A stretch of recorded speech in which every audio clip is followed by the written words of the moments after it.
Pero bago tayo magpatuloy ay pakilike ang ating video.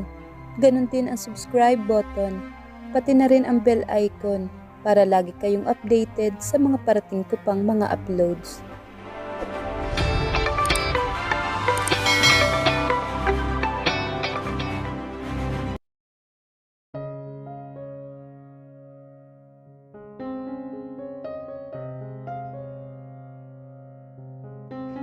Tumatagaktak ang bawat pag-apak ni Jack sa pasilyo. Just a while ago, he was driving aimlessly, unsure when and where to find his Jade. Alerto ang isip at mga mata niya habang nakatitig sa bawat gilid ng kalsadang mararaanan. Habang ang mga tauhan, inutusan niyang i-check ang CCTV ng mall na pinuntahan ng mag-iina niya. Natatagalan siya sa balita ng mga ito. The longer he waited, the more helpless he became. Ayaw niyang panawan ng pag-asa, ngunit hindi niya mapigilan. Ngunit tulad ng pag-asa ay halos kumupas, isang tawag ay nagbago ng lahat. Nasa kahabaan siya ng daan, nakikipagsabayan sa mga taong naiipit sa traffic, nang biglang tumunog ang phone niya. Second has passed, na tinitigan lang niya ang contact na nakikita sa screen. Hindi niya akalaing matapos ang maraming taon, muling mababasa ang pangalang yun. Kailan ba sila huling nag-usap? Ilang taon na ang nakakalipas. Jax, pumunta ka sa address na ipapadala ko sa'yo. ASAP. Iyon ang kaisa-isang pangusap nito at kaagad na namatay ang tawag. Pumalit ang mensahe. Makati Medical Hospital. Hindi matawaran ang kaba niya habang iniliko ang sasakyan patungo roon. Jesus! Ngayon nga ay hangos siyang binaybay ang hallway. Sa dulo ng pasilyo ay tanaw niya ang isang lalaking nakaupo sa bench. Gaya noon, he had that trace of seriousness in his face. Nakapang-opisina pa rin ito gaya niya. Ang mukha nito ay nababahira ng pag-aalala. He never thought this man would be the one to find Jade. He was thankful, jealous at the same time. Naiinggit siya na ito ang kasama ni Jade sa oras na dapat ay siya ang nasa tabi nito. Isang dipang layo niya mula rito. Nag-angat ito ng muka. Nag-ugnay ang kanilang mga mata. Tumayo ito at hinintay ang paglapit niya. It had been forever since they were alone together like this. Noon, hindi sila nawawala na mapapag-usapan. They could talk about everything. Jax, David, wala silang ibang maapuhap na sasabihin kundi ang banggitin ang pangalan ng isa't isa. Surely, this was an awkward moment. Ang hirap hagilapin ng tamang mga salita. When in fact, few years ago, they used to be best friends. Mapagkakamalan nga silang magkapatid. She needs you. Turo nito sa silid na malamang ay silid na kinaroroonan ni Jade. Nakita namin sila ni Mama nang hindi sinasadya. Dave was the one who saved Jade. He brought her to the hospital. Isang bagay na inaasam-asam niyang gawin. He never got the chance to hold Jade's hands when she gave birth to Jenny. Naulit na naman yun ngayon. Hindi akma, ngunit nagsiselos siya kay David. Threatened at the same time. Noon pa man nagsiselos na siya rito. He had been Jade's silent ally. Ito ang laging sumisita sa kanya sa mga kakabalbala na ginagawa niya noon. Kalauna nalaman niya, may nararamdaman si Dave kay Jade. Kung hindi mo siya kayang mapanindigan, sa akin na lang siya. It was the last conversation he and David ever had. Halos patayin na nilang isa't isa. Don't worry, I didn't do the honor of cutting your baby's cord. Nasa labas lang ako ng delivery room habang nanganganak siya. I didn't steal your thunder. Alam niyang pinagagaan lang ni Dave ang kalooban niya. A trait that never changed him. Ang anak ko, si Jenny, nasan siya? He misses Princess so much. Kulang kapag hindi niya ito napupog ng halik. Don't worry, she is safe. Nasa bahay ang anak mo. Wala akong alam na pagdalhan sa kanya kaya dinala muna namin siya ni Mama sa bahay. Alam mo pa naman siguro ang bahay namin, di ba? I do. Tambay siya sa bahay ng mga magulang nito sa Paranaque. He felt like he was home whenever he was with the family. Napanatag rin ang loob niya knowing na iyong ina nitong si Adina ang kasama ng anak niya. Mabait sa mga bata ang nanay ni Dave. Paano mo nalaman? Napangiti si Dave.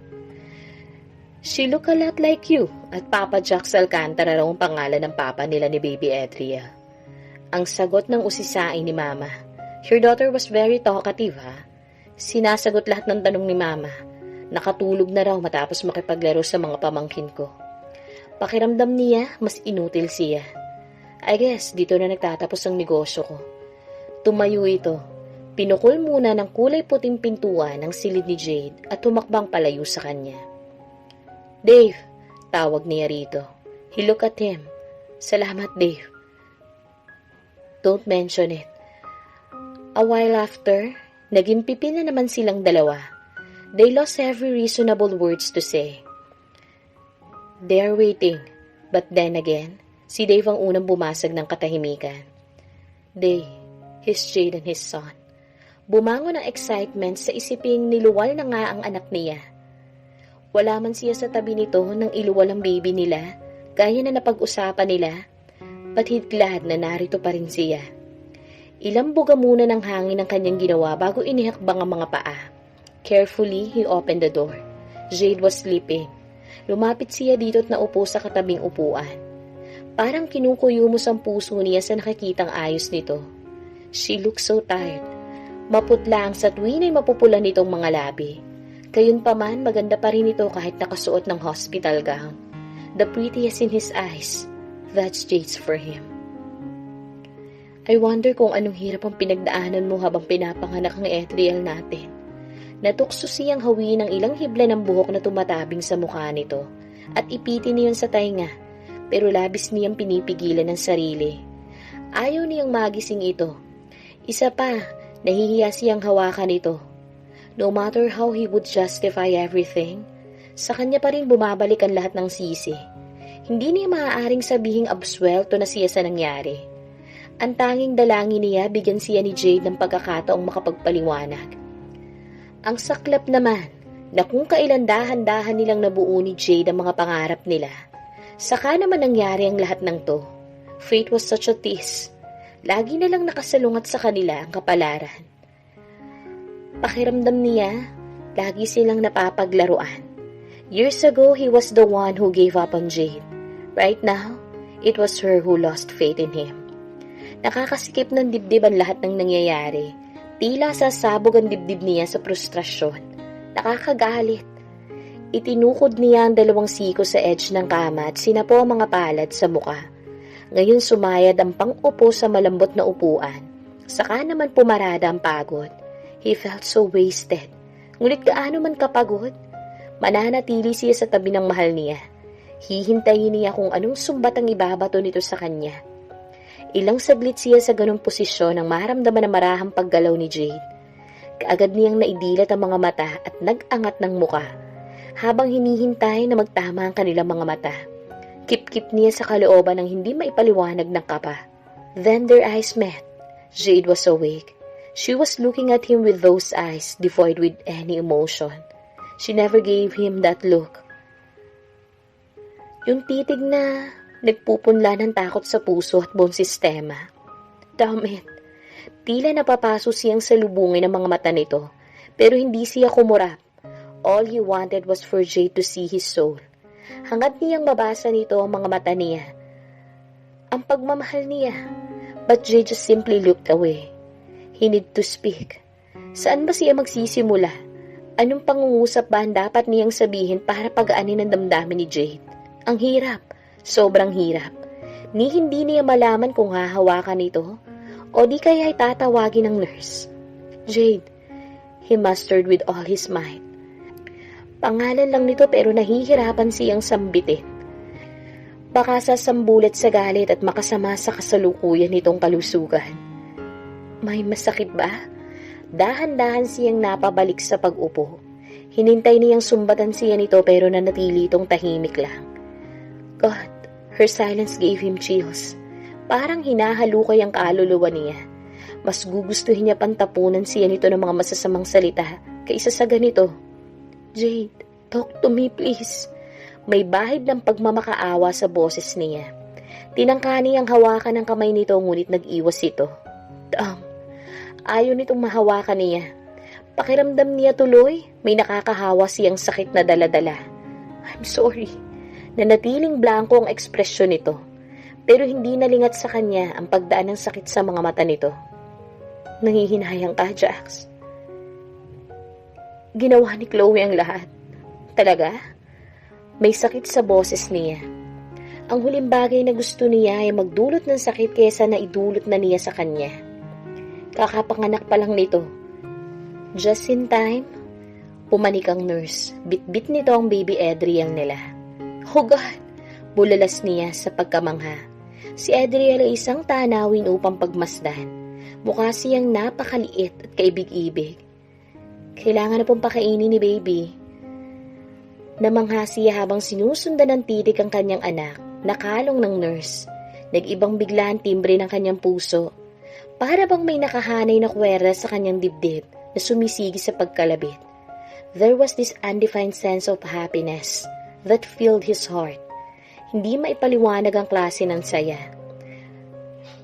Yung baby kong si Adriel, anak ko. How he wanted to touch his little hand covered with blue mittens and kiss his little feet. Para siyang asong ulol na naglalaway, na nakamata lang sa anak niya. Maingat na inilapag ng nurse ang anak niya sa tabi ni Jade. Bahagyang nagbago ang posisyon sa paghiga ni Jade. Patagilid na ngayon paharap kay Adriel. Kaya naman pala ang pogi-pogi nitong baby Adriel eh. Sinulyapan siya ng nurse. Ang pretty naman pala ng mommy at ang handsome ng daddy ha. Kung sa naiibang pagkakataon, baka nagmalaki na siya kay Jade na sa kanya nagmanang features ng bunso nila. Ngunit walang reaksyon mula kay Jade. Lumundo ang puso niya. This was not what he envisioned. Hindi ito ang pinag-usapan nila. Nangako siya na siyang unang kakarga sa anak nila. Napatitig siya kay Jade. Deep inside, he knew Jade was beaming with happiness. Adriel is a celebration. Kung sana, magawa nilang magdiwang na magkasabay. His eyes shifted on his son. Gumagalaw ang name tag nito sa braso. Kasabay ng marahan nitong pagkilos. His tiny lips were pouting. Even that tiny motion from his baby Adriel amazed him big time. Nakita niyang nahirapang iangat ni Jade ang hemline ng hospital dress nito. Pwede ko bang tulungan ka? Parang hangin lang na lumagpas sa pandinig ni Jade ang sinabi niya. He heaved a deep sigh. Ang hirap. Ang lapit-lapit ng mag-ina niya. Wala pang isang dangkal mula sa kanya. Pero tila napakalayo naman. Gusto niyang hawakan ng anak niya at kargahin. Pero nahihiya siyang hingin yun kay Jade. Para siyang nanonood lang ng isang palabas. Hungry na ba ang baby ko? Itinuon ni Jade ang dibdib nito sa bibig ni Adriel. Nakakaiyak na nakakatuwa ang nakikita niyang munting struggle ng anak upang maabot ang nipple ng mama nito. Parang siya rin ang nahihirapan. If only he could lead his mouth. When he successfully suckled her breast, he felt triumphant. Nakahinga siya ng maluwag. Mukhang gutom na gutom ang anak niya. Jade, anong gusto mong kainin? Ibibili kita. Hoping nakikibuin siya nito pero nagkibit lang ito ng balikat. Unsure of what to do or say, nakontento na lang siyang titigan ng kanyang mag-ina. This was one of the best scenes he could ever witness. Jade and the baby. They were beautiful together. Namalaya na lang niyang namamasa ang gilid ng kanyang mga mata. Jade, kausapin mo naman ako. I may be guilty of a lot of things that happened in the past. Pero hindi sa kasinungalingan ni Chloe. Those were all lies. Hindi ito kumibo. Maybe this wasn't the perfect moment for them to talk. Hahayaan niya lang na muna si Jade. Ayaw niyang mamilit. Baka makasama rito. Kung ano makakabuti sa pamilya niya, yun muna ang gagawin niya. Bumukas muli ang pintuan at niniluwasi na Alexa at Marie Chris. Dala nito ang mga gamit pati ng pamilyar na maternity bag na pinaglalagakan ng gamit ng anak nila. Pahapyaw na tapon ng titig lang ang binigay ni Alexa sa kanya. Naging maingay na sa loob. Kapansin-pansing tahimik rin si Jade. Pero sumasagot naman kapag tinatanong ng dalawa. Habang nakatitig ang mga ito, ay nagatungan ng kawalang silbi niyang sarili. Parang kalabisan ng presensya niya. Mas minabuti na lang niyang sunduin ang anak niya. Tulog na ang anak niya nang sunduin niya sa bahay ni na Dave. Matapos magpasalamat kay Tita Adina, kalong na niya ang panganay niya pabalik sa sasakyan. Akala ko hindi na kita makikita, princess. Panay ang halik niya sa bumbunan ng anak at paghaplos sa buhok nito. Pangako, baby. Hindi ko na kayo hahayaang malayo pa ng mama mo sa akin. Ito ay isang matatag na pangako. Siya ay nakatali sa kahit nakahuli-hulihan ng pawis niya. Ipinangako niya na hindi siya mawawala sa tabi ng mga ito. Hindi nawala si Jack sa tabi ni Jade. He did not impose his rights. He just stayed by her side. Galit pa rin siya kay Jax. Pero ang anumang nararamdaman ay labas sa usaping kapakanan ng mga bata. Kapag nandyan sa malapit si Jenny, napipilitan siyang pakitunguhan nito na mabuti. At the magnitude of how things were going, she didn't see herself being married to him. Hindi na sa ngayon. Mabilis na nakarating kina Nanay Lourdes ang balita ng panganganak niya.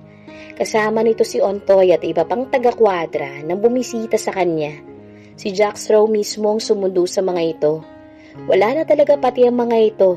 Nagoyo na ni Jax. Sina Alexa naman halos sa ospital na naglalagi kapag may oras. Sa lahat ng taong bumibisita sa kanya, may isang hindi niya inaasahang darating. Si Joseph Montoya. Jade, iyon lang ang nasabi niya. May pabulaklak pa talaga. Kung kailan hindi na siya umaasa na magkakalapit sila, saka naman ito tinubuan ng bayag. She could tolerate his presence. Hanggang doon lang, hindi kailangan maging friendly. Tahimik lang siya sa buong durasyon na naroroon ito. Jenny was more excited. Hindi niya mahanap ang kasiyahang nakikita sa anak niya. Nabato na ba ang puso niya? Umalis si Joseph nang hindi sila nag-uusap. Para ano pa, masyado na itong huli. Mas natutuwa pa siya sa presensya ni David. Mas napapangiti pa siya habang tinititigan ito. David looked smart in his suit. He had a dignified aura, but not too intimidating. Malamang hindi pa ito nakakarating sa law firm. Kumusta na kayo ni Adriel? Mabuti, sagot niya sa pangungumusta nito. Somehow she managed to faint smile. Ang ganda naman ng flowers na yan. Galing to sa nanay ko. Pansamantala itong napahinto sa paglalagay ng mga bulaklak sa florera. Siguro bait din ang mama nito. Lola Adina kaagad ang tawag ni Jenny dito. Dito siguro nagmana si David dahil mukhang istrikto ang ama nito na nagkasal sa kanila ni Jax. Ilang beses lang niya ito na nakasalamuha pero alam niyang may mabuting puso ito. David, thank you sa pagsaklolo sa amin ha. It was nothing. Nakangiti ito ngunit naroroon ang kaseryosohan. You needed saving and I was lucky enough na ako ang nandun. If it happens again, I will never think twice but do what I did, Jade. Sinabi nitong may naaninag na kakaiba sa mga mata nito. May spark na hindi niya mapangalanan. Biglang naging seryoso ang kapaligiran. Gusto mo siyang kargahin? Pwede ba? Tinanguan niya ito. Bahagyang ibinaba ni David ang sarili para maayos niyang mailipat si Baby Adriel sa braso nito. Napangiti siya. David looked so natural with kids. Bakit kaya hindi ito nag-asawa? Nagtatakang tanong niya sa isip. Walang singsing sa mga daliri nito. Well, David and Alexa would look good together. Ang ganda ng kombinasyon ng personality ng dalawa. Bahabli ang babae at seryoso ang lalaki. Sanay ka sa mga bata? Mga pamangkin. Nakakuha ako ng 6. Hindi ka pa kinakasal kailanman? Ngumiti ito ng tipid. Planned to, but the woman I was in love with was already taken. May lungkot sa mga mata nito. Too bad. Gusto pa niyang laliman ng pagtatanong pero masyado nang nagiging personal ang usapan. Hindi sila ganun kalapit para tawirin ang boundary ng pagiging magkakilala nila. Pwede ka bang maging godfather ni Adriel? Kung may isang taong karapat dapat maging ninong ni Adriel, siya yun. Okay lang ba kay Jax? Ano naman ang say ni Jax sa imbitasyon niya? Ako ang personal na pumipili. Payag ka ba? Oo naman. Wala nang bawian yan ha. You're officially his attorney, Ninong. Natawa si David. Tinunghayan nito ang natutulog na si Gab at kinausap na tila naiintindihan ng sanggol. Paano ba yan, Adriel? Parang we're meant to be buddies for a long time. They both laugh. Iyon ang eksenang napasukan ni Jax. Wala silang ginagawang masama ni David, kaya hindi siya dapat makaramdam ng kaba. Pero hindi niya maiwasang kabahan sa klase ng titig na pinupukol nito sa kanila. Nagsalubong pa ang mga kilay at kuyom ang kamaong nakahawak sa handle ng paper bag at sa bulaklak naman ang isa. Nagalit si Jax, alam niya.